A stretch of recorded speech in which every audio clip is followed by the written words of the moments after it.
மத்தேயு எழுதின சுவிசேஷம் முதலாம் அதிகாரம் முதல் 2 வசனங்கள்.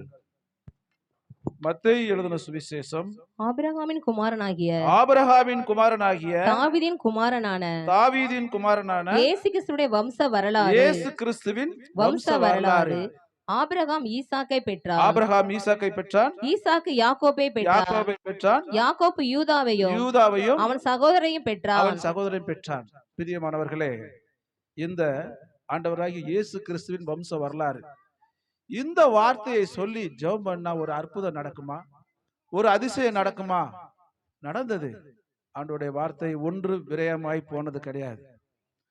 இந்த கிதியோன் இன்டர்நேஷனல் நிறுவனமானது பள்ளிகளிலும், கல்லூரிகளிலும், மருத்துவமனைகளிலும், சிறைச்சாலைகளிலும், ஹோட்டல்களிலும், காவல் நிலையங்களிலும் இந்த வேதத்தை இலவசமாக நாங்கள் கொடுத்து கொண்டிருக்கிறோம். இதில் பணி செய்யக்கூடிய நாங்கள் யாரும் முழு நேர ஊழியக்காரன் கிடையாது. எல்லா வியாபாரத்துறையில் இருக்கிறவங்க, டாக்டர், என்ஜினியர், பில்டர்ஸ் இருக்கிறாங்க, பிஸ்னஸ் மேன், இவங்க தான் இதில் மெம்பர் ஆக முடியும். எங்கள் தொழிலை செய்து கொண்டு எப்படியாவது ஒரு வீட்டுக்கு ஒரு வேதம் போகணும். இதான் எங்களுடைய நோக்கம். ஆண்களையும் பெண்களையும் ஆண்டவருக்குள்ள கொண்டு வரணும். ஆண்டவர் வருகைக்குள்ள எல்லாருக்கும் இந்த வேதம் கிடைக்கணும். இதுதான் எங்களுடைய உள்ளான நோக்கம்.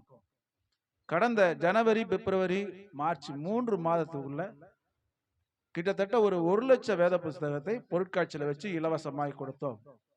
அநேகர் வாங்கிட்டு போனாங்க. இதை நாங்க விதைச்சிட்டோம். அது பன்மடங்கு பலனை தரணும்னா உங்களுடைய ஜெபம்தான். நீங்க ஜெபிச்சாதான் அது விளைந்து பலன் தரும். பிரியமானவர்களே, ஒரு கல்லூரியில போய், பொறியியல் கல்லூரி, இன்ஜினியரிங் காலேஜில் போய் இந்த பைபிளை கொடுக்கறதுக்கு போனோம். அப்ப அந்த கல்லூரி முதல்வர் சொன்னாரு, ஒரு குறிப்பிட்ட நாளிலே வந்து இந்த வேதத்தை கொடுங்கன்னு சொன்னாங்க. நாங்களும் எடுத்துட்டு போனோம். மாணவ மாணவிகள் 4ஆம் ஆண்டு முடிச்சுட்டு வீட்டுக்கு போறாங்க. அந்த நாளிலே போய் நாங்க இந்த பைபிளை கொடுத்தோம். எல்லாம் வாங்கினாங்க. அதுல ஒரு சிலர் எங்களை பார்த்து கேலியும் கிண்டலுமா, இங்கேயும் மதத்தை பரப்ப வந்து விட்டீங்களான்னு கேட்டாங்க. ஆனாலும் கொடுத்துட்டோம்.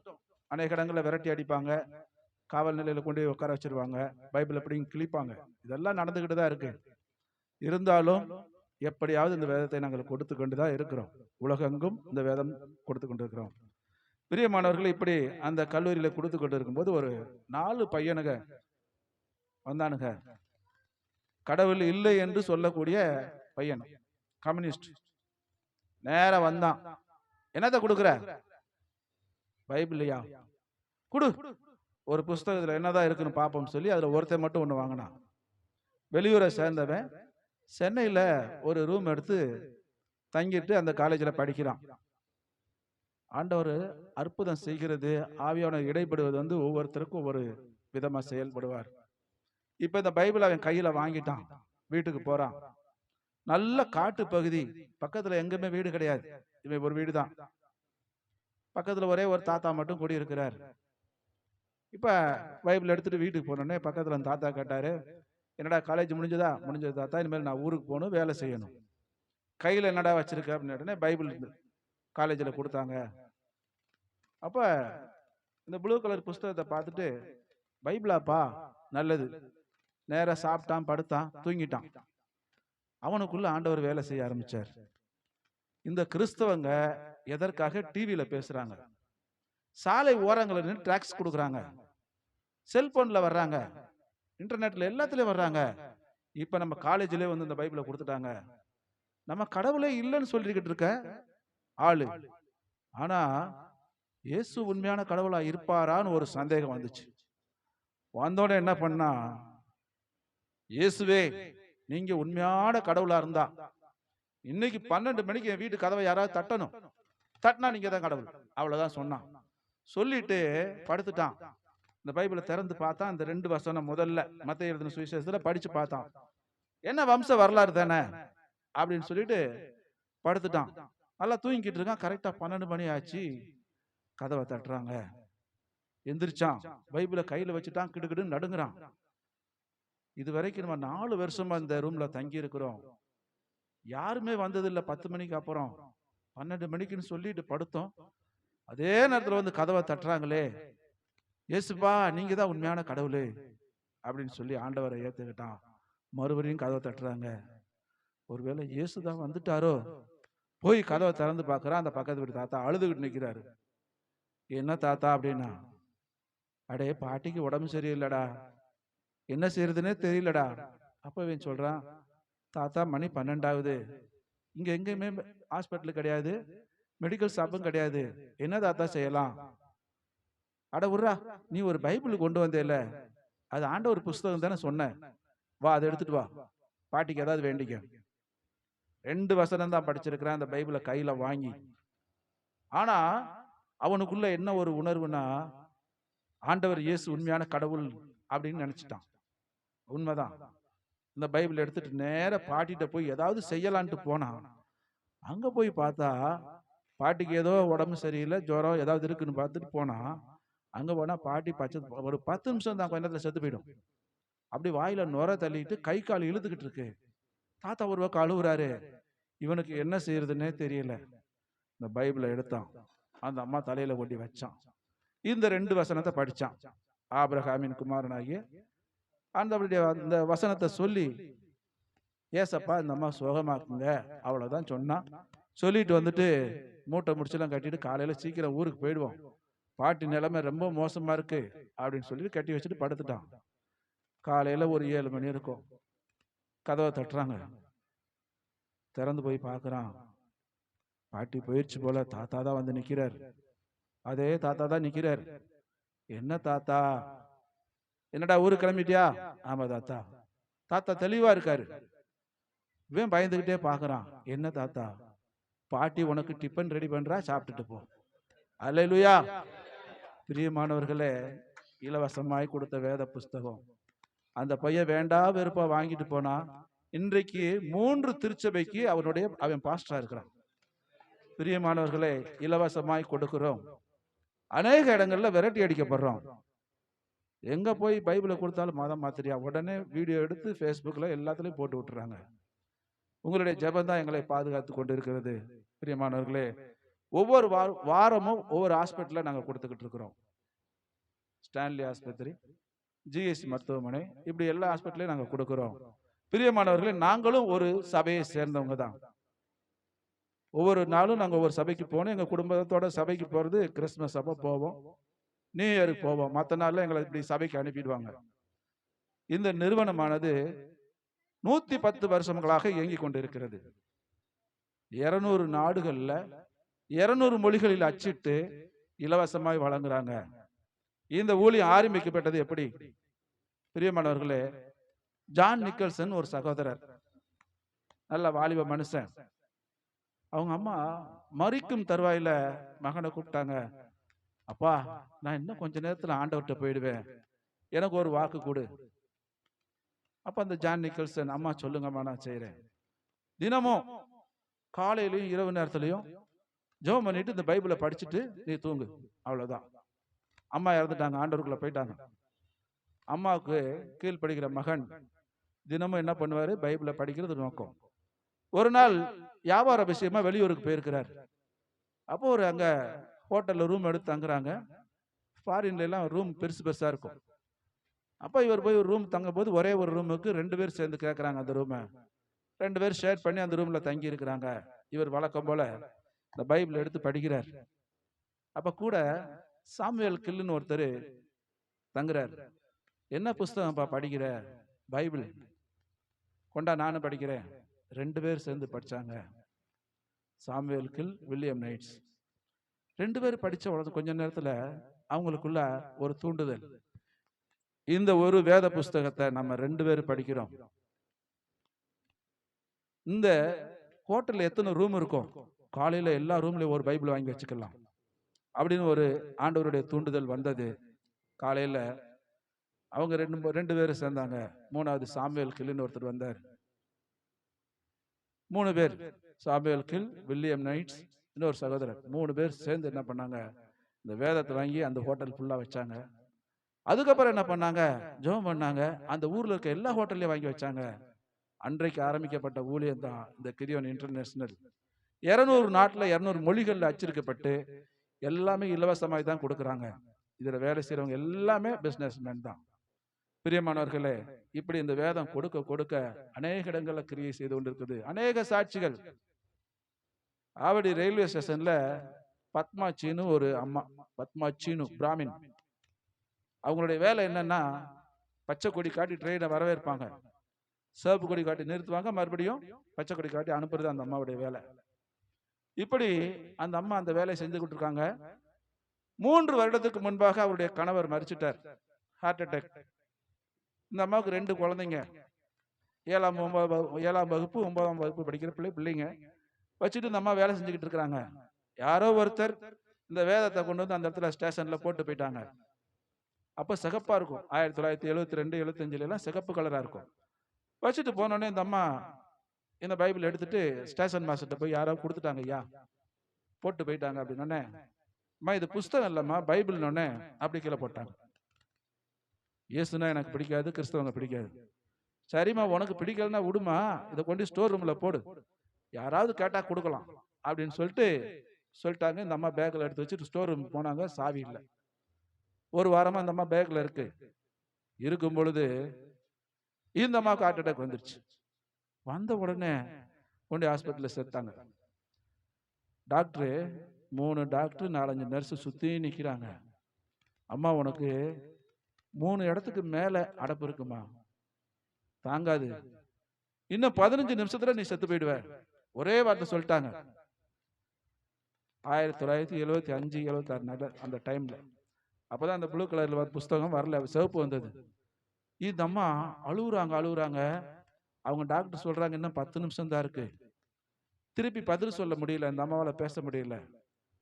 அப்ப என்ன நடக்குது, இந்த அம்மா அவங்க என்னென்ன கடவுளை வேணாங்களோ எல்லாத்தையும் கூப்பிடுறாங்க. ஐயா சட்டம் மலைக்காத 2 பிள்ளைங்க இருக்கு, என் கணவர் இல்லை, நானும் மறிச்சிட்டேன்னா என் பிள்ளைங்க என்ன செய்யும்? கூப்பிட்டு பார்த்தாங்க, எந்த கடவுளும் பதில் சொல்ல. 5 நிமிஷம் தான் இருக்குன்னாங்க. இவங்களுக்கு ஒரு நிழலாட்டம் அந்த டாக்டர் எல்லாம் தெரியுறாங்களே தவிர இந்த அம்மாவால திருப்பி ஒரு வார்த்தை கூட சொல்ல முடியல. கண்ணீர் வந்துகிட்டு இருக்கு. அப்ப இந்த அம்மா கொண்டு வந்த பேக்ல அந்த ஜிப்பு கிழிஞ்சு லேசா அந்த புஸ்தகம் வெளியில சிகப்பு கலர்ல தெரியுது. அந்த சிகப்பு கலர்ல பார்த்தாங்க. இன்னும் 5 நிமிஷத்துல நம்ம செத்து போயிடுவோம்னு சொல்லிட்டாங்களே, என்ன பண்றது ஒன்னும் புரியல. ஒரே வார்த்தை சொன்னாங்க, எனக்கு பிடிக்காத இயேசுவே எனக்கு சுகத்தை கொடுங்க, என்னுடைய கலாச்சாரத்தை எல்லாத்தையும் விட்டுட்டு உங்ககிட்ட வந்துடுறேன். ஒரு வார்த்தை சொன்னாங்க. சொன்ன உடனே ஒரு பெரிய வெளிச்சம் உண்டாச்சு. அந்த அம்மா மேல பட்டது. எந்திரிச்சு உட்காந்துட்டாங்க, பேச ஆரம்பிச்சிட்டாங்க. ஐயா ஆண்டவர் எனக்கு சுகத்தை கொடுத்துட்டாரு, என்னை வீட்டுக்கு அனுப்புங்க. காலையில 11 மணிலேருந்து 3 மணி வரைக்கும் டாக்டருக்கு இந்த அம்மாவுக்கும் போராட்டம். அந்த 3 டாக்டர் நீ வேலைக்கு லாயக்கே கிடையாதுன்னு சொல்லி லெட்டர் பேட் எழுதி ஸ்டாம்ப் பண்ணி வீட்டுக்கு அனுப்பிட்டாங்க. இந்த ரிசல்ட் எடுத்துட்டு இந்த அம்மா என்ன பண்ணாங்க, நேர அரக்கோணத்தில் இருக்கக்கூடிய ஒரு சீஃப் டாக்டர்கிட்ட போனாங்க. ஐயா இந்த மாதிரி எனக்கு உடம்புல இருக்குயா, யாருமே எனக்கு வேலைக்கு போகக்கூடாதுன்னு சொல்லி சர்டிஃபிகேட் கொடுத்துட்டாங்க, நீங்க என்னை செக் பண்ணுங்க. அந்த டாக்டர் அந்த ரிசல்ட்டை வாங்கி பார்த்துட்டு, இது யாருக்குமா உள்ளது, எனக்கு தாயா, இந்த ரிசல்ட் இருக்கவங்க நடக்க முடியாது, படத்தை கோமா ஸ்டேஜில் இருக்கணும், ஆனா நீ 3வது மாடி எப்படிமா ஏறி வந்த, ஆண்டவர் சுகத்தை கொடுத்துட்டார். ஆண்டவர் சுகத்தை கொடுத்தாரா இல்லையா நான் பார்க்குறேன். காலையிலேருந்து சாயந்தரம் வரைக்கும் அந்த அம்மாவுக்கு ஃபுல்லாக செக்அப் பண்ணாங்க. எடுத்து ரிசல்ட்டை பார்த்து சொன்னாரு, உடம்புல பெரிய அதிசயம் நடந்திருக்கு, இந்த ரிசல்ட் வேறம்மா அப்படின்னாங்க. இதை தாயா நான் சொல்லிக்கிட்டே இருக்கேன். இன்னைக்கு அம்பத்தூர்ல ஒரு சபையை அந்த அம்மா நடத்திக்கிட்டு இருக்கிறாங்க. பிரியமானவர்களை, இப்படித்தான் ஒரு சபையில நான் பேசிட்டு கீழே இறங்குறேன், அந்த அம்மா உட்காந்து எங்களுக்கு சாட்சி கொடுத்தாங்க. நீங்க கொடுத்த வேதம் விரயமா போல, யாரோ ஒருத்தர் விட்டுட்டு போயிட்டாங்க, அந்த வேதத்தை நான் எடுத்து படிச்சு, அந்த புஸ்தகம் அப்படியே கந்தலா இருக்கு, கந்தலா வச்சிருக்காங்க. அந்த அம்மா சொல்றாங்க, இந்த வேதத்தை என் கையில வந்திருந்து இன்னும் ஒரு சிம்டம்ஸ் கூட எனக்கு இல்லையா. ரொம்ப வயசாயிடுச்சு அந்த அம்மாவுக்கு, ஒரு 85 வயசு இருக்கும் நான் பார்க்கும்போது. அந்த அளவுக்கு அந்த ஆண்டவர் என்னை வச்சிருக்காரு அப்படின்னு சொல்லி அவங்க மருமக எல்லாமே பிராமின் தான், ஆண்டவரை ஏத்துக்கிட்டாங்க. இன்னைக்கு சபையை நடத்திக்கிட்டு இருக்காங்க. பிரியமானவர்களே, அநேக இடங்கள்ல எங்களை விரட்டி அடிக்கிறாங்க. மருத்துவமனையில் ஒரு எக்மோர் சில்ட்ரன்ஸ் மருத்துவமனை மெட்டர்னிட்டி வார்டு, அந்த வார்டுல போய் இந்த பைபிளை கொடுத்துக்கிட்டே இருக்கோம். அந்த பிரசவ வார்டுக்குள்ள போனோடனே எல்லாரும் உள்ள போனோடனே எங்களை பார்ப்பாங்க, நாங்க கையில அடுக்கி வச்சிருப்போம், ஒருத்தருக்காக கொடுத்துட்டு வருவோம்.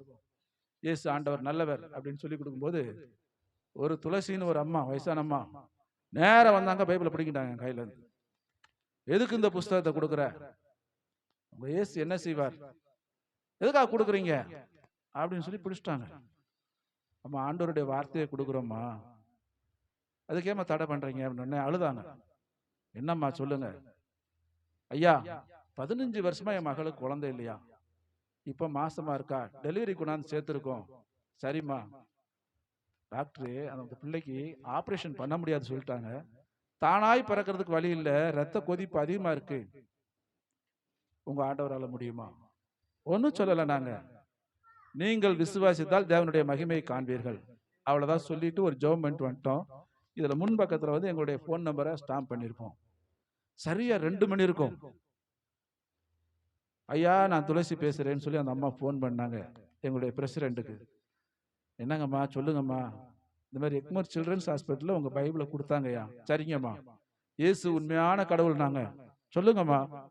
என்னம்மா அப்படின்னு கேட்டா, பையன் பிறந்திருக்கிறான், சுகப்பிரசவம். கிருஷ்ணகிரியில இன்னைக்கு அவங்க சபையை நடத்தி கொண்டு இருக்கிறாங்க, புதிய சபையை ஓபன் பண்ணி. இப்படிதான் ஆண்டவருடைய நாமம் மகிமை கட்டுக்கொண்டு இருக்கிறது. ஏசாயாவின் தீர்க்கதரிசியின் புஸ்தகம் 55ஆம் அதிகாரம்.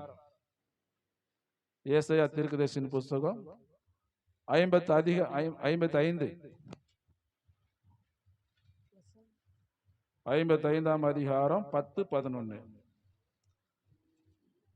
ஏசாயா தீர்க்கதரிசி 55ஆம். மாரியும் உறைந்த மலையும், மாரியும் உறைந்த மலையும் வானத்திலிருந்து இறங்கி அவ்விடத்து திரும்பாமல் பூமியை நனைத்து அதில் முளை கிளம்பி விளையும்படி செய்து விதைக்கிறவனுக்கு விதையையும் புசிக்கிறவனுக்கு ஆகாரத்தையும் கொடுக்கிறது எப்படியோ அப்படியே என் வாயிலிருந்து புறப்படும்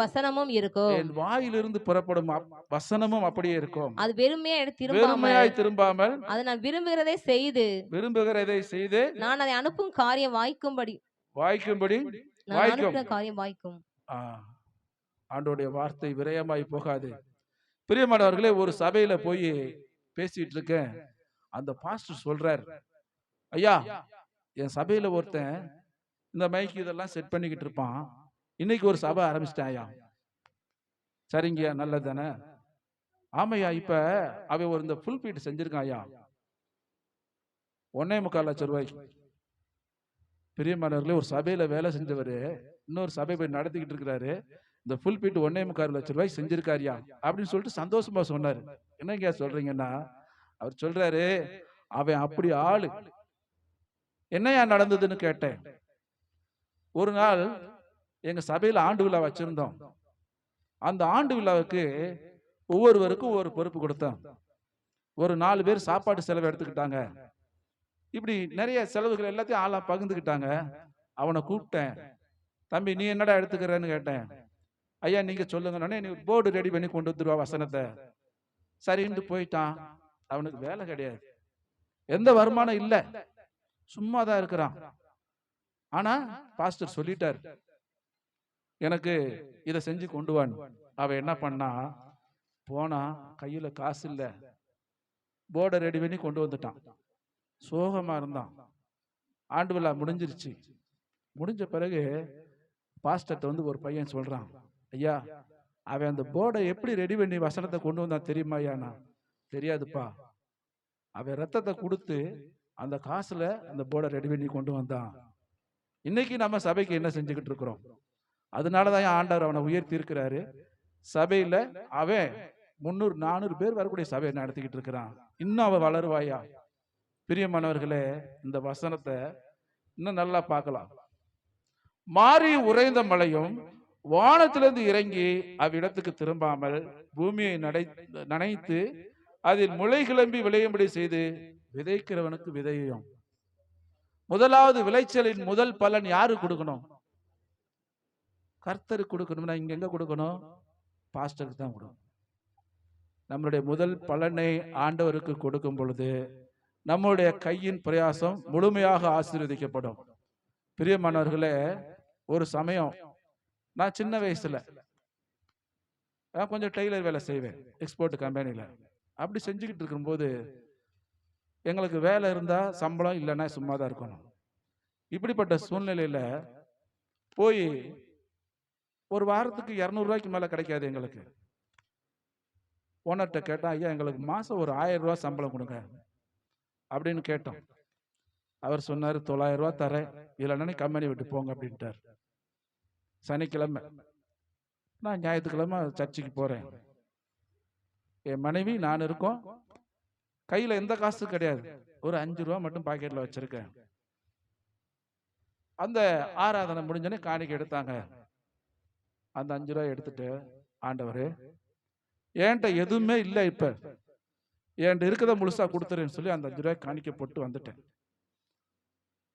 வந்துட்டு மறுநாள் அதே கம்பெனில போய் உட்கார்ந்துருக்கிறோம்.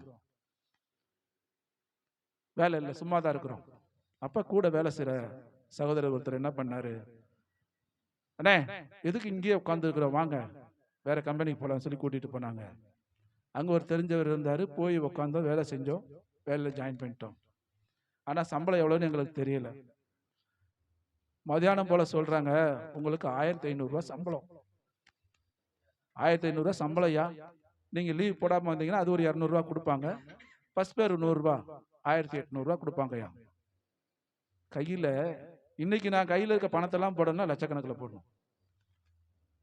அப்படிப்பட்ட இருந்த என்ன இன்னைக்கு ஆண்டவர் 10 பேருக்கு மேல என்கிட்ட வேலை செய்யறாங்க, ஓனர் ஆக்கி வச்சிருக்கிறார். கையில இருக்கிற மொத்தத்தையும் போட்டுட்டு நம்ம திரும்பி போயிடுவோம். ஆனா ஆண்டவர் சொல்றாரு, என் பிள்ளை வெறுமையா போகுது, நான் நிரப்புவேன். ஆண்டவர் ஒரு தருணம் கொடுத்தாரு எனக்கு, கையில முழுசா போடுறதுக்கு. ஆண்டவர் கொடுத்தவங்க ஒரு நாள் வெட்கப்பட்டு போனதில்லை. பிரியமானவர்களே, இந்த வேதத்தை நாங்க பொருட்காட்சியில கொடுக்கும்போது அநேக எதிர்ப்பு, நிறைய முன்னில அரசியல்வாதிகள் எதிர்ப்பு தெரிவிப்பாங்க, RSS இருந்து வருவாங்க. இந்த வருஷத்துல நேர CBI வந்துட்டாங்க. ஒண்ணு அந்த கடையை மூடு, இல்லைன்னா டிக்கெட் கவுண்டரை க்ளோஸ் பண்ணு. நேரம் அவங்க ஆபீஸ்ல போய், ஆனா எங்கிட்ட டைரக்டா வரல. இப்படி போராட்டம் பண்ணாங்க. நாங்க ஸ்டால் போட்டிருக்கிறோம், முஸ்லீம் ஸ்டால் போட்டிருந்தாங்க. முஸ்லீம் வந்து எங்களுக்கு சப்போர்ட் பண்றாங்க, நீ திறந்து வைப்பா, நான் பாத்துக்கிறேன். பிரியமானவர்களே, கடைசி வரை இருந்து 1,00,000 புஸ்தகத்தை நாங்க கொடுத்தோம், வேதத்தை. பிரியமானவர்களே, 1,00,000 வேதம்ங்கிறது 30,000 பைபிள் ஒரு லாரி ஃபுல்லா இருக்கும்.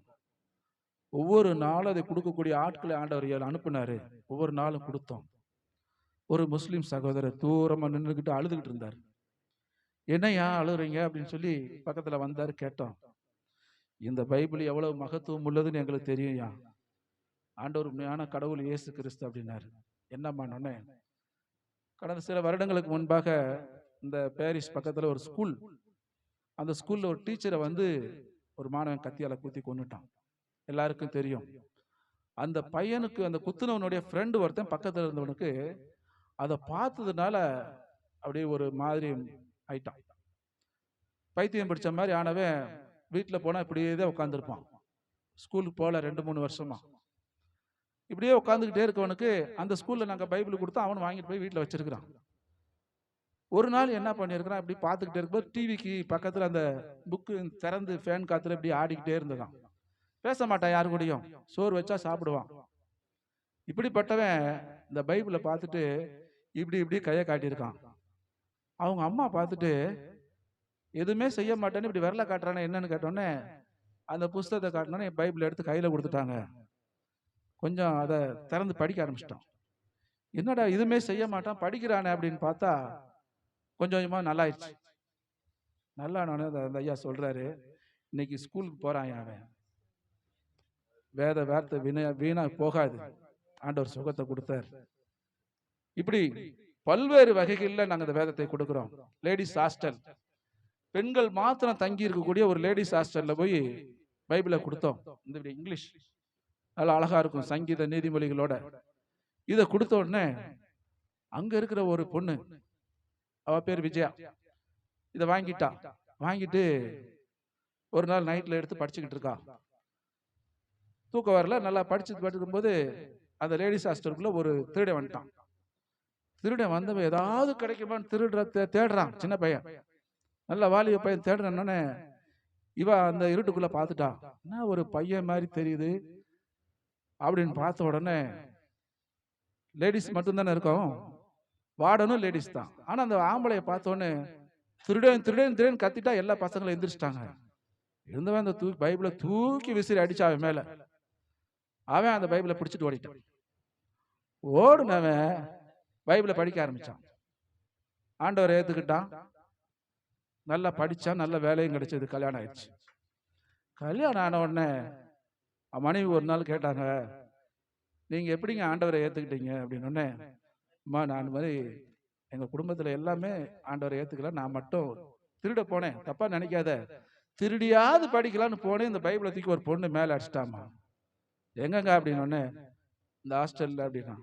கொடுங்க அப்படின்னு சொல்லி பைபிள் வாங்கி பார்த்தா, நான் தாங்க தூக்கி அடிச்சேன், இந்த பைபிளை தூக்கி அடிச்சது நான் தாங்க. ஹல்லேலூயா. விசிறி அடிச்சாலும் பேசும். பிரியமானவர்களே, இந்த வேதத்துடைய மகத்துவம், வார்த்தை ஒரு நாளும் வீணாய் போகாது. 2 ராஜாக்கள் 6ஆம் அதிகாரம் 25ஆம் வசனம். 2 ராஜாக்கள். அதனால் சமாரியாவிலே கொடிய பஞ்சம் உண்டாயிற்று. ஒரு கழுதை தலை 80 வெள்ளிக்காசுக்கும் புறாக்களுக்கு போடுகிற கார்படி பயிறு 5 வெள்ளிக்காசுக்கு விற்கப்படும் மட்டும் அதை முற்றுகை போட்டார்கள். ஒரு நாட்டு ராஜா இன்னொரு நாட்டை போய் பிடிக்கிறதுனா என்ன பண்ணுவாங்கன்னா, முதலாவது அந்த நாட்டை சுற்றிலும் தன்னுடைய ராணுவத்தை எல்லாம் கொண்டு போய் நிறுத்திடுவாங்க. இப்படி ராணுவத்தை எல்லாம் நிறுத்தின உடனே அந்த நாட்டில இருந்து யாரும் வெளியே போக முடியாது, உள்ளே போக முடியாது. உள்ள இருக்க உணவுப் பொருட்களை மாத்திரம் சாப்பிட்டுக்கிட்டு இருக்கணும். இப்படி வருட கணக்கில் முற்றுகை போட்டுருவாங்க. இந்த முற்றுகை போடக்கூடிய அந்த பெனதாத் ராஜா எல்லா நாட்டிலையும் கொள்ளையடிச்சிட்டு நல்ல எல்லா பொருளையும் கொண்டு வந்து சுத்தி வச்சு சாப்பிட்டுக்கிட்டு அந்த நாட்டை முற்றுகை போட்டுக்கிட்டு இருக்கான். இப்ப இந்த நாட்டுல பயங்கரமான கொடிய பஞ்சம், கழுதை தலையை தின்றாங்க, கார்படி பயிர் கூட கிடைக்கல. இப்படிப்பட்ட சூழ்நிலையில இந்த நாட்டுல அவ்வளவு பஞ்சம் நடந்துகிட்டு இருக்கிறது. நடந்து கொண்டு இருக்கும் பொழுது அந்த மக்கள், அந்த ராஜா ஒரு நாள் அந்த உப்பரிகர் மேல் நடந்து போறார். 27ஆம் வசனம். அதற்கு அவன், கர்த்தர் உன்னை ரட்சிக்காதிருந்தால் நான் எதிலிருந்து எடுத்து உன்னை ரட்சிக்கலாம்? ஆமா, 2 ஸ்திரீகள் வந்து கேக்குறாங்க, ஐயா எங்களுக்கு ஏதாவது கொடுங்கயா, எங்களுக்கு ஏதாவது நியாயம் தீருங்க அப்படின்னா, நான் எதுல இருந்துமா கொடுப்பேன், களஞ்சியத்துல இருந்து எதுவுமே இல்ல. அதுக்கு அடுத்த வசனம் படிங்க. ராஜா பின்னையும் அவளை பார்த்து, உனக்கு என்ன வேண்டும் என்று கேட்டான். அதற்கு அவள், இந்த ஸ்திரீ என்னை நோக்கி, உன் மகனை தா, அவனை இன்று தின்போம், நாளைக்கு என் மகனை தின்போம் என்றாள். போதும். இப்ப கழுத தலையை சாப்பிட்டாங்க, கார்படி பயிர் கூட இல்லாம போயிருச்சு. பிள்ளைகளை அடித்து சாப்பிடும் அளவிற்கு பஞ்சம் கொடிதாய் இருக்கிறது. பிரியமானவர்களே, ஒரு நாட்டுக்கு இன்னொரு நாட்டுக்கும் சண்டை சச்சரவு வந்தா எப்படி இருக்கும்னே தெரியாது. இப்படிப்பட்ட சூழ்நிலைகள் உருவாகும் பொழுது இங்க இருக்கக்கூடிய மக்கள் கஷ்டத்தோடும் பட்டினியோடும் வேதனையோடு இருக்கிறாங்க. 7ஆம் அதிகாரம் 1ஆம் வசனம். அப்பொழுது எலிசா, கர்த்தருடைய வார்த்தையை கேளுங்கள், நாளை இந்நேரத்திலே சமாரியாவின் வாசலிலே ஒரு மரக்கால் கோதுமை மா 1 சேக்காலுக்கும் 2 மரக்கால் வார்கோதுமை 1 சேக்கலுக்கு விற்கப்படும் என்று கர்த்தர் சொல்லுகிறார் என்றான். ஆண்டவருடைய வார்த்தை. இங்க கழுதை தலை சாப்பிடுறாங்க, பிள்ளைகளை சாப்பிட்டாங்க. ஆனா அந்த மரக்கால் கோதுமை, 1 மரக்கால்னா 4 படி இருக்கும். அந்த 4 படி இவங்க ரொம்ப சீப்பா ரேட்டா சொல்றாரு. இது எப்படி நடக்கும்? நாளைக்கு காலையில நடக்கும் சொல்லியாச்சு. ஆண்டவருடைய வார்த்தை வந்துருச்சு. அங்க ராஜாவுக்கு கைலாகு கொடுக்கிற மனுஷன் ஒருத்தர் என்ன சொல்றான் பாருங்க. அப்பொழுது ராஜாவுக்கு கைலாகு கொடுக்கிற பிரதானி ஒருவன் தேவனுடைய மனுஷனுக்கு பிரதியுத்தரமாக, இதோ கர்த்தர் வானத்திலே மதகளை உண்டாக்கினாலும் இப்படி நடக்குமோ என்றான். அதற்கு அவன், உன்னுடைய கண்களிலே அதை காண்பாய், ஆனாலும் அதிலே சாப்பிட மாட்டாய் என்றான். பிரியமானவர்களே, ஆண்டவருடைய வார்த்தைக்கு அப்படியே கீழ்ப்படிஞ்சவங்க தான் அதை சுதந்திரத்துக் கொள்வாங்க. இவன் சந்தேகப்படுறான், இன்னைக்கு இங்க கழுதையும் பிள்ளையும் சாப்பிட்டுக்கிட்டு இருக்காங்களே, நாளைக்கு காலையில இப்படி விக்கும் சொல்றாரே, அது எப்படி நடக்கும்? கர்த்தர் வானத்தின் மதகுகளை திறந்தால் நடக்குமா அப்படின்னு ஒரு சந்தேகம் வர்றான். இப்படித்தான் ஒரு மனுஷன் இருப்பான், ஒவ்வொரு இடத்துலயும் நமக்கு விரோதமாகவும் செயல்படுவான். நான் ஒரு கம்பெனில வேலை செஞ்சுக்கிட்டு இருக்கேன். எனக்கு விரோதமா ஒருத்தர் இருக்காரு. அங்க சண்டே வேலைக்கு வந்ததே ஆகணும். அப்போ 15,000 ரூபாய் சம்பளம் வாங்கிட்டு இருக்கேன் நான். சண்டேக்கு வேலைக்கு வந்துதான் ஆகணும் அப்படின்னு அவர் சொல்றாரு. நான் என்ன சொல்றேன், சண்டே வேலை செய்ய முடியாது, சாட்டர்டே உங்களுக்கு எல்லா வேலையும் முடிச்சு கொடுத்துரும், அதெல்லாம் முடியாது, சண்டே வந்துதான் ஆகணும்னு சொல்லி அங்க இருக்க மேனேஜர் மாதிரி ஒருத்தர் சொல்றாரு. ஓனர் கூட சொல்லல. அப்ப நான் சபையில வந்து எங்க பாஸ்டர் சொன்னேன், ஐயா இந்த மாதிரி சண்டே வேலைக்கு வர சொல்றாங்க, என்னால முடியாதுன்னு சொல்றேன் அப்படின்னு. நீ அங்க எவ்வளவு தம்பி சம்பளம் வாங்குறாங்க? 15,000 ரூபாய் வாங்குறியா? வெளியில வந்தா எவ்வளவு வாங்குவ? 3,000 ரூபாய் கொடுப்பாங்க, வந்துருப்பா அப்படின்ட்டு. ஆசீர்வாதமான 3,000 ரூபாய் போதும்பா, நீ வந்துருன்ட்டார். நான் உடனே சொல்லிட்டேன், ஐயா இந்த சண்டே வேலை செய்ய மாட்டேன், அது ஆண்டவருக்கு கொடுக்க வேண்டிய நாள் அப்படின்னு. நீ போயிடுன்ட்டாங்க. நானும் வந்துட்டேன். வந்து ஒரு வருஷம் 3,000 சம்பளத்துக்கு வேலை செஞ்சேன்.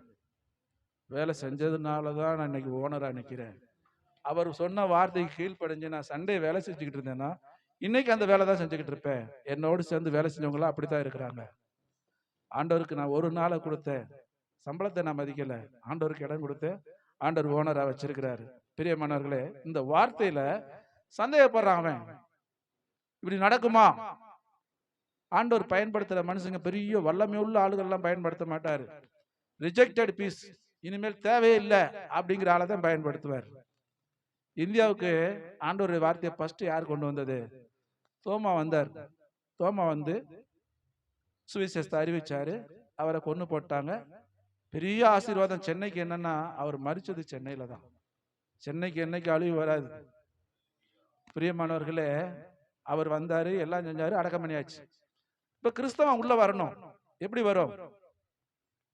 இங்கிலாந்து தேசத்துல பயங்கரமான ஒரு ரவுடி, ரொம்ப கொடூரமானவன். அவனுக்கு என்ன தண்டனை கொடுக்கணும்னே தெரியல கவர்மெண்ட்டுக்கு. அவங்க எல்லாம் சேர்ந்து என்ன பண்ணாங்க, இவனுக்கு என்ன தண்டனை கொடுக்கறது தெரியல, மரண தண்டனை ஈஸி அப்படின்னு சொல்லி ஒரு கப்பல்ல ஏத்தி ஒரு 4-5 நாள் பிரயாணம் பண்ணி நடு கடல்ல ஒரு கை மரம் போட்டு இது துடுப்பு வச்சு தான் தள்ளிட்டு போனோம். அந்த கட்டுமானத்துல அவனை உட்கார வச்சு ஒரு பானையில தண்ணியை கொடுத்து வச்சுட்டு போயிட்டாங்க. அவன் என்ன பண்ணா, அந்த துடுப்பு வச்சு தண்ணியை குடிச்சுக்கிட்டே சென்னை இந்த மெட்ராஸ்க்கு வந்துட்டான், இந்தியா தேசத்துக்கு வந்துட்டான். வந்து பார்த்தா அவங்க தங்கம் பொண்ணுன்னு சொல்லி இவங்க வச்சுக்கிட்டு இருக்கானுங்க. இப்படியே பார்த்துக்கிட்டு இங்க இருக்க பாஷையை கத்துக்கிட்டான். கத்துக்கிட்டவன் என்ன பண்ணா, ராஜாட்ட போய் எனக்கு இந்த பூமியில கொஞ்சம் இடம் கொடுங்கயா அப்படின்னு. நீ அந்நியனா இருக்க, என்னடா இருக்கிற, எனக்கு கொஞ்சம் இடம் கொடுங்கயான்னு கேட்டான். எவ்வளோடா வேணும்னு கேட்டாங்க. ஒரு மாட்டு தோல் அளவு போகுது அப்படின்னா. அப்ப ராஜா மாட்டு தோல் அளவு தானே, எடுத்துட்டு போட அப்படின்ட்டாரு. அவன் பயங்கரமான ஆளாச்சே, அந்த மாட்டு தோலை நூலா அறுத்தான். அறுத்து பெரிய சதுரமா கட்டிட்டா, ஒரு 4 ஏக்கர் இடத்த கட்டிட்டான். ராஜாட்ட போய் நான் கேட்ட இடத்த கொடுத்துருங்க அப்படின்னு. எங்கடா வச்சிருக்காரு? பார்த்தா அவ்வளவு பெரிய இடத்த கட்டி வச்சிருக்கான். தோல் எங்கடா? அதான் அந்த கயிறா கட்டிட்டேன். அவன் ஞானத்தை பார்த்தா அந்த ராஜா அவனுக்கு அதை கொடுத்துட்டாரு. இருந்தவன் என்ன பண்ணா, மறுபடியும் எப்படியோ கப்பல் அதை பிடிச்சி இங்கிலாந்துக்கு போயிட்டான். போயிட்டு இப்படி ஒரு நாடு இந்தியான்னு இருக்கு, சின்ன சின்ன ராஜாக்கள் தான் இருக்கிறானுங்க, எல்லாம் பொண்ணு வளமா இருக்கு, நம்ம போனா பிடிச்சிக்கலாம் சொல்லி அங்க இருக்க ஆளுகளை கொஞ்சம் கொஞ்சமா கொண்டு வந்து வியாபாரிகளை கூப்பிட்டு வந்தான். இங்க வந்து கடைசியில அவங்களுடைய ராணுவங்களை அங்க கொண்டு வந்து இந்தியாவை பிடிச்சிட்டாங்க. அப்பதான் மிஷினரிமார்கள் வந்தாங்க, சுவிசேஷத்தை அறிவிச்சாங்க. ஆனா இங்க இருக்கக்கூடியவங்க அடிமைப்படுத்தி வச்சிருந்த நம்ம ஜனங்களுக்கு அவங்க முத கொண்டு வந்து என்னதுமா, சபைகளையும் ஸ்கூலும் தான் கொண்டு வந்தாங்க. இவங்களுக்கு விழிப்புணர்வு தான் கொடுக்கணும். அவங்க இந்த பிரிட்டிஷ் அரசாங்கம் வந்து எவ்வளவு எதிர்ப்பு தெரிவிச்சாங்க, இருந்தாலும் அவங்க ஃபர்ஸ்ட் ஸ்கூல் தான் ஓபன் பண்ணாங்க, இவங்களுக்கு அறிவை கொடுக்கணும்னு. அப்புறம் தான் நம்ம கிறிஸ்தவம் முழுமையா கிடைச்சது. ஒரு மனுஷன் மரிச்சார், தோமா. தோமாவை ஆண்டவர் நினைவு கூர்ந்ததுனால தான் அவருக்கு 2வது முறை காட்சி அளித்து எனக்கு தொட்டு பாரியா விழாவை தொட்டு பாருன்னு கொடுத்து இந்தியாவுக்கு அனுப்பினார். பிரியமானவர்களே, ஒரு காரியம் வீணாய் போகாது. இப்ப இந்த மனுஷன் சொல்லிட்டான், சந்தேகம் வந்துருச்சு, எப்படி இந்த இதை செய்ய முடியும்?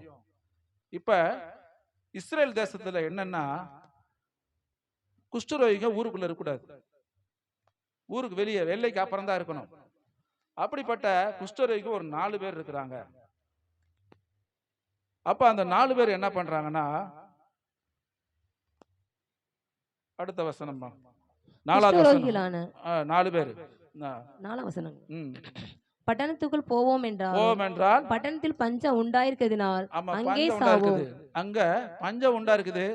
இங்க பிள்ளைகள் அடி சாப்பிட்டுக்கிட்டு இருக்காங்க. உள்ள போனா செத்து போயிடுவோம். அங்கே சாவோம். நாம் இங்கே இருந்தாலும் சாவோம். ஆகையால் இப்பொழுது சீரியருடைய ராணுவத்திற்கு போவோம் வாருங்கள். அவர்கள் நம்மை உயிரோட வைத்தால் பிழைத்திருப்போம், நம்மை கொன்றால் சாகிறோம் என்று சொல்லி சீரியருடைய ராணுவத்திற்கு போக இருட்டோட எழுந்திருந்து சீரியருடைய பாளையத்தின் முன்னணியில் வந்தார்கள். இப்ப இந்த 4 குஷ்டரோகி ஒருவர் நோக்கி பார்த்துட்டு என்ன சொல்றாங்க? இப்ப வாசல்ல நிக்கிறோம், இங்க இருந்தாலும் சாபம், பட்டினி இல்ல. பட்டணத்துக்குள்ள உள்ள போனாலும் ஒண்ணு குஷ்டரோகின்னு விரட்டி அடிச்சிருவாங்க. அங்கேயும் ஒண்ணும் இல்ல, சாப்பிட முடியாது. அதனால அங்கேயும் சாவும். சீரியர் ராணுவத்துக்குள்ள போனா அவங்களும் நம்மளை வெட்டி போட்டுருவானுங்க. ஒருவேளை அவங்களை நம்மளை உயிரோட வச்சோம்னா நம்ம சாப்பிடுவோம் அப்படின்னு சொல்லிட்டு உயிரை பணயம் வைத்து அந்த ரிஜெக்டட் பீஸ், ஊருக்குள்ள வரக்கூடாதுங்கிற குஷ்டரோகிங்க 4 பேர் அந்த பாளையத்துக்குள்ள போறாங்க. இங்க மாச கணக்குல முற்றுகை போடப்பட்ட இடம். அந்த குஷ்டரோகிய போகும்போது ஆண்டவருடைய அற்புதம் ரொம்பலாம் நடக்கலாங்க. ஒரே ராணுவ இரைச்சல், அவ்வளவுதான். ஒரு சவுண்ட கொடுத்தாரு. இப்ப இங்க இஸ்ரேல் தேசத்துடைய மக்களுடைய தேவைகள் என்ன அத்தனையும் அங்க இருக்கு. அதை விட மேலா வச்சிருக்கிறானுங்க. எல்லா நாட்டிலையும் கொள்ளையடிச்சிட்டு வந்து அந்த தேசத்தை சுத்தி வச்சு உட்கார்ந்து இருக்கிறானுங்க. இப்படி உட்கார்ந்து இருக்கிறவனுங்க இந்த இரைச்சல சத்தத்தை கேட்ட உடனே எல்லாம் ஓடி போயிட்டாங்க. ஓடி போறேன், குதிரை தான் ஏறி போவான். வண்டி இருக்கவங்க யாருல எதுல போவோம்? வண்டியில ஏறி ஓடி போயிடுவோம். ஆனா இவங்க எல்லாம் குதிரை வச்சிருக்கிறானுங்க, ரதம் வச்சிருக்கிறானுங்க. ஆனா ஒன்ன கூட இருக்கல, பிராணன் மாத்திரம் தப்பிச்சு போனா போதும் அப்படிங்கிற ஒரு எண்ணத்தோடு போயிட்டாங்க. படிங்கம்மா அடுத்த வசனம். ஆண்டவர் சீரியன் ராணுவத்துக்கு 6ஆம் வசனம். ஆண்டவர் சீரியன் ராணுவத்திற்கு ரதங்களின் இரைச்சலையும் குதிரைகளின் இரைச்சலையும் ராணுவத்தின் இரைச்சலையும் கேட்க பண்ணினதினால் அவர்கள் ஒருவர் நோக்கி, இதோ நம்மிடத்தில் போருக்கு வர இஸ்ரவேலின் ராஜா ஏத்தேரின் ராஜாக்களையும் எகிப்தின் ராஜாக்களையும் நமக்கு விரோதமாக கூலி பொருத்தினான் என்று சொல்லி இருட்டோட எழுந்திருந்து ஓடி போய் தங்கள் கூடாரங்களையும் தங்கள் குதிரைகளையும் தங்கள் கழுதைகளையும் தங்கள் பாளையத்தையும் அவைகள் இருந்த பிரகாரமாக விட்டு தங்கள் பிராணம் மாத்திரம் தப்பும்படி ஓடி போனார். பிராணம் மாத்திரம் தப்புனா போதும். ஏன்னா இங்க இஸ்ரேல் மக்களுடைய தேவைகள் எல்லாம் சந்திக்கப்படணும். இப்ப இவங்க நேரா உள்ள போறாங்க. என்ன பண்றாங்க? உள்ள என்ன இருக்குன்னு பாக்குறாங்க. முதல் கூடாரத்துக்குள்ள போய் பார்த்தா வேணுங்கிற அப்பம், கோதுமை மாவு எல்லாமே இருக்கு. எடுத்து நல்லா சாப்பிடுறாங்க. சாப்பிட்டது மாத்திரம் இல்ல, 8ஆம் வசனம். அந்த குஷ்டரோகிகள் பாளையத்தின் முன்னணி மட்டும் வந்தபோது ஒரு கூடாரத்துக்குள் பிரவேசித்து புசித்து குடித்து அதிலிருந்து வெள்ளியையும் பொன்னையும் வஸ்திரங்களை எடுத்து கொண்டு போய் ஒளித்து வைத்து திரும்பி வந்து வேறொரு கூடாரத்துக்குள் பிரவேசித்து அதிலிருந்தும் அப்படியே எடுத்துக்கொண்டு போய் ஒளித்து வைத்து பின்பு அவர்கள் ஒருவரை நோக்கி, நாம் செய்கிறது நியாயம் அல்ல, இந்நாள் நற்செய்தி அறிவிக்கும் நாள், நாம் மௌனமா இருந்து பொழுது விடிய மட்டும் காத்திருந்தால் குற்றம் நம்மேல் சுமரும். இப்போது நாம் பிரியமானவர்களே, விடியும் வரை காத்திருந்தால் குற்றம் நம்மேல் சுமரும். இப்ப இவங்க 4 பேர் மாத்திரம் போய் சாப்பிட்டுட்டு வேணுங்கிற தங்கம், வெள்ளி, ஆபரணங்களை எல்லாம் எடுத்து ஒளிச்சு வச்சுட்டாங்க. என் ஜனம் பட்னியா கிடக்குது, சாப்பிடாம இருக்கு, அவங்களுக்கு இந்த நல்ல செய்தியை சொல்லணும் அப்படின்னு ஒவ்வொருத்தரும் நோக்கி சொல்றாங்க. இன்றைக்கு என்ன அதே நிலைமையில தான் நம்மளும் இருக்கிறோம். ஆண்டவர் வரப்போறார். அவர் வருகைக்குள்ளாக சுவிசேஷத்தை அறிவிக்க வேண்டும். அறிவிக்கலனா அவர் வந்தார்னா குற்றம் யார் மேல சுமரும்? நம்ம மேலதான் சுமரும். ஆண்டவர் வருகையில நம்ம மாத்திரம் எடுத்துக்கொள்ளப்படப்படாது. நம் மூலமாக அநேக ஆத்துமாக்களை பரலோகத்துல சேர்க்கணும். அதுதான் ஆண்டவர் கொடுக்கக்கூடிய நம்ம கனி. இன்றைக்கு ஒரு வாய்ப்பு. பிரியமானவர்களே, இந்த ஊழியம் இன்னும் பலப்படணும். இன்னும் அநேகருக்கு சுவிசேஷம் அறிவிக்கப்படணும். நேற்றைய தினம் 2000 பைபிளை கிராம ஊழியத்துல போய் கொடுத்துட்டு வந்திருக்கோம். இப்படிதான் செய்துகிட்டு இருக்கிறோம். இயேசுனா என்னன்னு தெரியாத ஜனங்க இருக்காங்க. பிரியமானவர்களே, ஒரு கைலா கொடுக்கிறவன் இப்ப என்ன சொன்னா, மதகுல திறந்தா நடக்குமானா? அவனுடைய நிலைமை அடுத்து பாருங்க. இப்ப இந்த 4 குஷ்டரோகி என்ன பண்ணாங்க? இந்த மாதிரி இருக்கு, நம்ம அந்த நற்செய்தி அறிவிக்கணும். இத போய் அங்க சொல்றாங்க. ராஜாட்ட போயிட்டு, ஐயா இந்த மாதிரி எல்லாத்தையும் விட்டுட்டு போயிட்டாங்க. ஒளிமுகம் வாசல்ல இருக்கிற போய் சொன்ன உடனே அவர் போய் ராஜாட்ட சொன்னே. ராஜா என்ன சொல்றாரு, அவங்க எல்லாம் வெளியில போய் ஒளிஞ்சிருப்பானுங்க, நம்ம அலங்கத்தை மூடி இருக்கிறோம், நம்ம திறந்து வெளியே போய் அங்க கொள்ளையடிக்க போனோம்னா உள்ள வந்துருவானுங்க, உள்ள வந்து நம்மள எல்லாம் சாவடிச்சிருவானுங்க அப்படின்னு ராஜா சொல்றாரு. அப்பொழுது அங்க ஒரு மனுஷன் இருக்கான் பாருங்க. 13ஆம் வசனம்.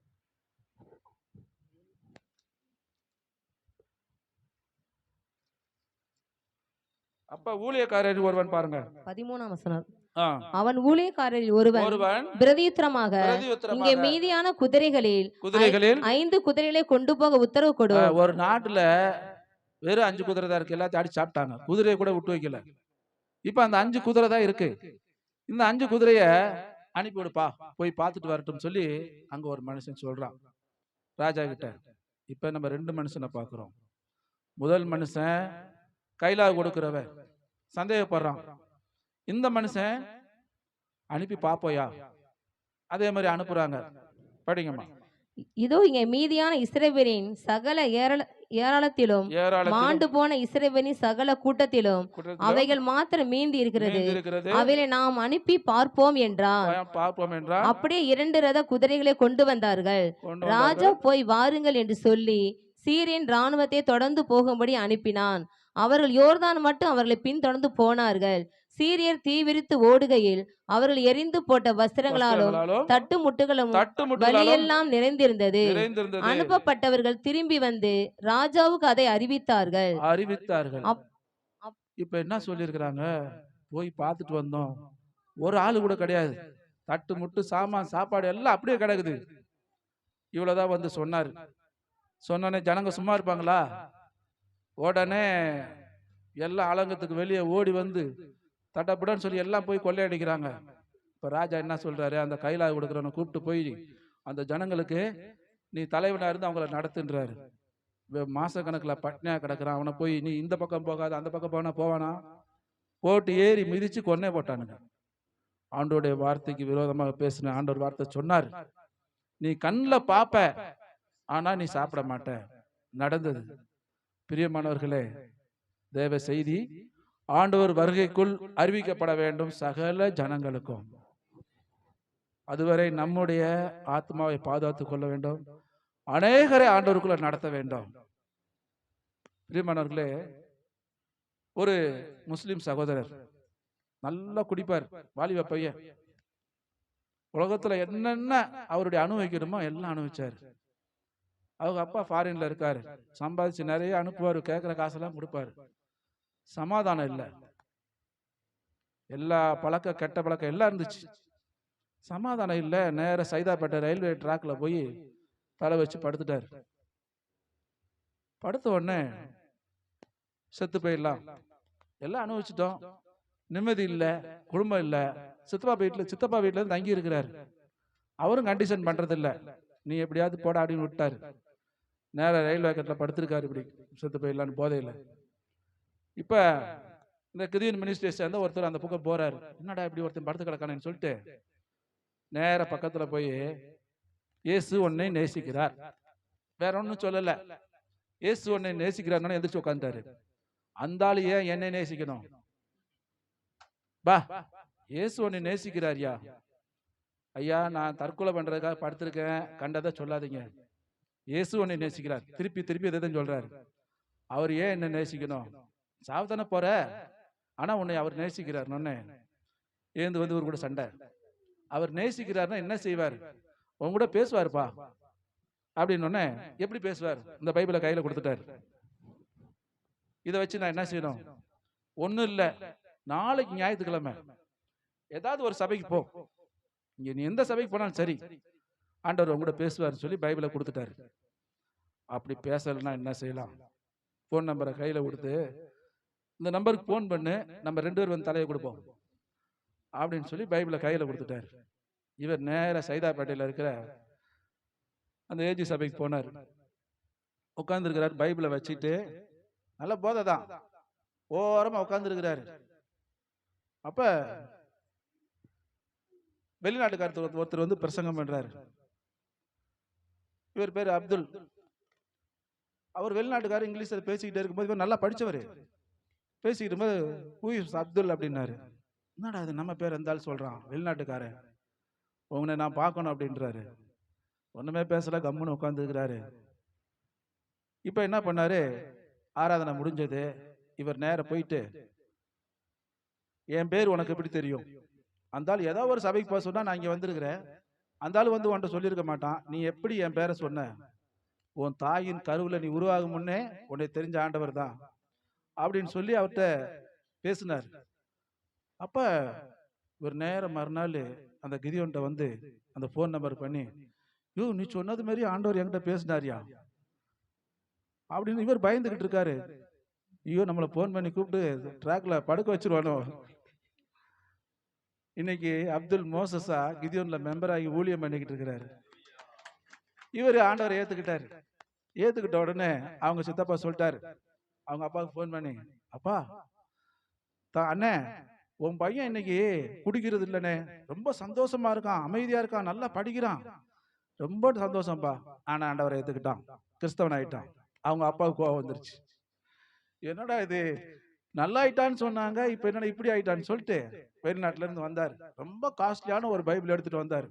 வந்து தடப்படலாம் ஒரு விருந்து வச்சுட்டு மகனை கூப்பிட்டாரு. இந்த பக்கம் ஒரு 2 கோடி ரூபாய் பணம், பைபிள். மகனே நீ இந்த 2 கோடி ரூபாய் பணத்தை எடுத்தா உள்ளவா, இந்த பைபிள் எடுத்தேன்னா வெளியே போயிருந்தாரு. இந்த பணத்தினாலதான் சாவ போனேன் நான் ஆண்டவரை ஏத்துக்கிட்டேன், பைபிள் எடுத்துட்டு நேரம் வெளியே வந்துட்டார். இன்னைக்கு அப்துல் மோசஸ்ன்னு சொல்லி இதே ஊழியத்துல ஊழியம் பண்ணிக்கிட்டு இருக்கிறார். பிரியமானவர்களே, மரணத்துக்கு போனாலும் இதுதான் நடக்கும். சவுடாலான்னு குஜராத்தில் ஒருத்தர், அவர் வேலை என்னன்னா கிறிஸ்தவங்க எங்கெங்க இருக்காங்களோ அவங்கெல்லாம் போய் விரட்டி அடிப்பார், இடத்த அபகரிப்பார். இப்படிப்பட்ட வேலையை செஞ்சுக்கிட்டு இருந்தவர் ஒரு நாள் கிதியோனுங்க அங்கே இருக்க பைபிளை கொடுத்துக்கிட்டு இருந்தாங்க ஸ்கூல்ல. வாசலில் நின்று இப்போ அங்கே பெர்மிஷன் கேட்போம், பெர்மிஷன் தரலன்னா வாசலில் நின்று கொடுக்குறது எங்களுடைய வழக்கம். இப்படி கொடுத்துக்கிட்டு இருக்கும்போது இந்த சவுடாலா என்ன பண்ணாரு, 4 பேரை கூட்டிகிட்டு போய் அந்த கிதியோனுங்கெல்லாம் அடித்து விரட்டிட்டு பைபிளை எடுத்து கொளுத்தி போட்டார். கொளுத்தி போட்டது என்னைக்குன்னா, ஒரு நாள் கொளுத்தி போட்டார். அதுல இருந்து 6 மாசமா தூக்கம் இல்லை, நல்லா புஷ்டியா இருப்பாரு. அப்படியே கொஞ்சமா 6 மாசத்துல ஒல்லி ஆயிட்டாரு. அவங்க வீட்டுல எவ்வளவோ ட்ரீட்மெண்ட் எடுத்தாங்க, என்னடா சவுடாலா இப்படி ஆயிட்டான்னு. அப்ப என்ன ஆச்சு, ஒரு மனோதத்துவ டாக்டர்கிட்ட போனாங்க. போய் நீ இந்த மாதிரி ஆனதுக்கு காரணம் என்னன்னு தெரியாதுயா, உன்னுடைய வேலை என்ன?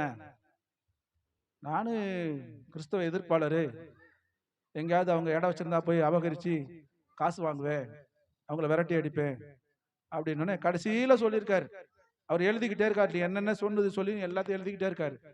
கடைசியில சொல்றாரு, இந்த மாதிரி ப்ளூ கலர்ல ஒரு புஸ்தகம் கொடுத்தாங்க கிறிஸ்தவங்க, அதை நான் எரிச்சிட்டேன் அப்படின்னாரு.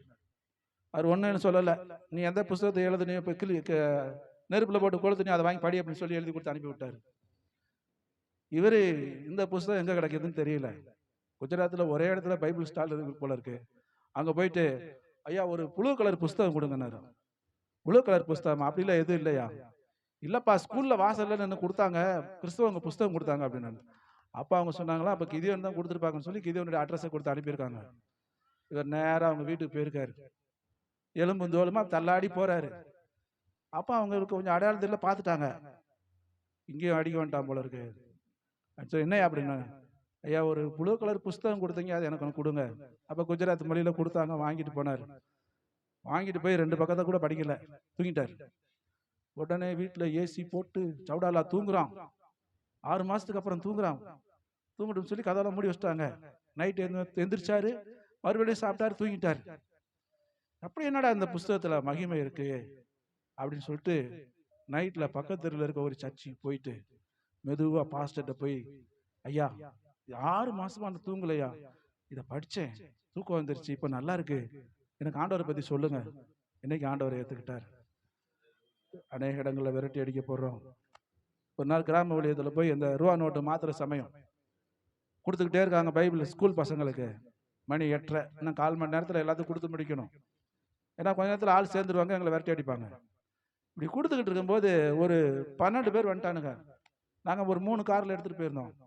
ஒழுங்கா ஓடி போயிரு, இல்லை காரை உடச்சு போடுவேன்றான். எங்க ஆளுங்க ஒரு பக்கம் நின்று ஜெபம் பண்ணிக்கிட்டு இருக்காங்க, பைபிளை கொடுக்காம போக மாட்டோம் அப்படின்னு. ஒரே ஒரு போன் கால் தான் வந்தது, எல்லாம் ஓட்டானுங்க. நாங்க பைபிளை கொடுத்து வந்துட்டோம். என்ன போன் கால்னா ஏடிஎம்ல காசு போட்டாங்களாம், எல்லாம் போயிட்டானுங்க. அற்புதங்களின் நாயகன் ஒரே ஒரு வார்த்தையில் எல்லாத்தையும் மாற்றுவார். 127 நாடுகளை ஆண்ட அகஸ்வேர் ராஜா யூதர்களை எல்லாம் கொண்டு போடணும் சொல்லி ஆமான்